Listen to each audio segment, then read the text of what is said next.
মটর শাকের রেসিপি তোমাদের সাথে শেয়ার করছি। মটর শাক কিন্তু ভালো করে ধুয়ে কুচিয়ে রেখেছি। তো চলো রেসিপিটা শেয়ার করে দিই তোমাদের সাথে। সবই তো শেয়ার করতে থাকি আমি।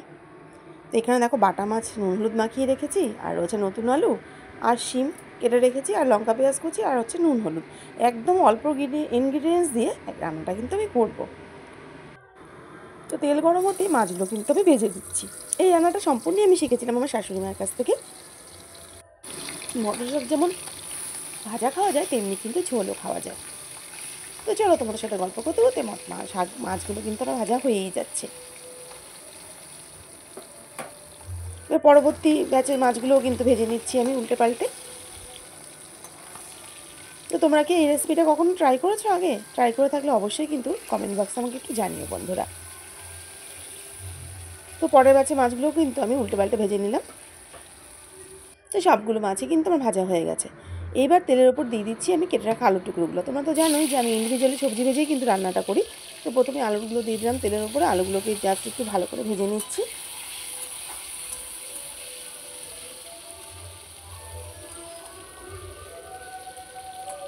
তো দেখো আলুগুলো কিন্তু ভাজা হয়ে গেছে, কালারটা চেঞ্জ হয়ে এসছে। এবার আমি দিয়ে দিচ্ছি পেঁয়াজ লঙ্কা কুচিগুলো।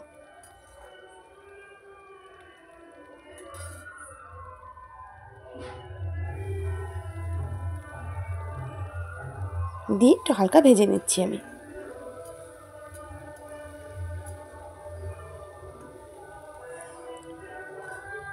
দেখো পেঁয়াজ লঙ্কা কুচিটাও কিন্তু ভাজা হয়ে গেল আলুর সাথে। এবার আমি দিয়ে দিচ্ছি কেটে রাখা শিমের টুকরোগুলো, আর অ্যাড করে দিচ্ছি পরিমাণ মতো নুন হলুদ দিয়ে ভালো করে এটাকে কষিয়ে নিচ্ছি। আর শিম তো এই সময়টা অ্যাভেলেবেল থাকে, আর নতুন আলুও অ্যাভেলেবেল থাকে। তো উইন্টার সিজনে মটর শাকও অ্যাভেলেবেল থাকে। তো মটর শাক দিয়ে এই রেসিপিটা উইন্টার সিজনেই বেশি ভালো লাগে আর কি। উইন্টার সিজনে পাওয়াও যায় জিনিসগুলো, আর ভালোও লাগে খেতে। তো দেখো নুন হলুদ দিয়ে ভালো করে আমি এটাকে কিন্তু কষিয়ে নিচ্ছি কিছুক্ষণ। তো দেখো কষানো কিন্তু হয়ে গেছে। এবার আমি দিয়ে দিচ্ছি পরিমাণ মতো জল। যেহেতু ঝোল বানাবো তো জল তো দিতেই হবে আমাকে। তো ঝোল দিয়ে দিলাম। দিয়ে সবজিগুলো ঝোলের মধ্যে ভালো করে মিশিয়ে একটা ঢাকনা চাপা দিয়ে বেশ খানিকক্ষণ এটাকে কিন্তু একটু ফুটিয়ে নিচ্ছি। মোটামুটি 2 মিনিটস মতো এটাকে ফুটিয়ে নিচ্ছি আমি। তো 2 মিনিটস পর ফিরে এলাম। দেখো ঝোলটাও কিন্তু ভালো মতো ফুটে গেছে, আর পারফেক্টলি আলুগুলোও কিন্তু সেদ্ধ হয়ে গেছে। এবার আমি ভেজে রাখা মাছগুলো কিন্তু এর মধ্যে অ্যাড করে দিচ্ছি।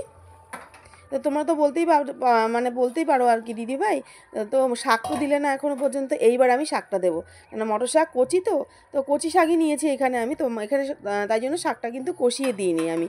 এবার আমি মাছটা দেওয়ার পরেই কিন্তু কুচিয়ে রাখা শাকটা দিয়ে দেবো। তো শাকটা দিয়ে কিন্তু বেশিক্ষণ আমি ফুটাবো না, কারণ শাকের একটা সুন্দর গন্ধ থাকে মটর শাকের। সে যাতে গন্ধটা আর কি বজায় থাকে, তার জন্য আমি কিন্তু এই শাকটাকে মোটামুটি দুবার আর কি একটু ফুটিয়ে নেব।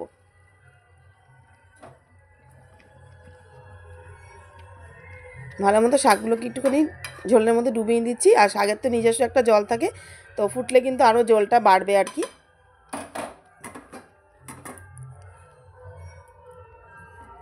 এবার একটা ঢাকনা চাপা দিয়ে মোটামুটি এটাকে 2 মিনিটসের জন্য কুক করে নিচ্ছি। তো 2 মিনিটস পর ফিরে এলাম। দেখো রান্নাটা কিন্তু হয়ে গেছে। ঝোলগুলো পাতাগুলো সেদ্ধ হয়ে গেছে। এবার মাছগুলোকে জাস্ট একটু ওপর দিকে উঠিয়ে দিচ্ছি,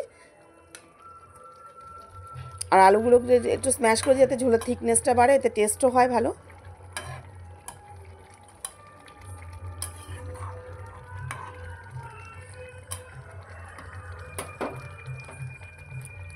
তো দেখো রেসিপিটা কিন্তু রেডি হয়ে গেছে। গরম ভাতে কিন্তু দারুণ লাগবে। কেমন লাগলো এই রেসিপিটা আমাকে কিন্তু অবশ্যই কমেন্ট সেকশনে একটু জানিয়ে যেও বন্ধুরা।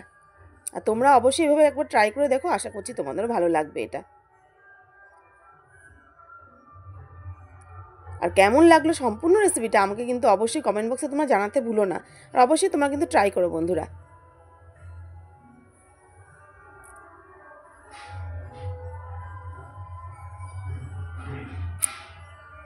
চটপট জানিও বন্ধুরা।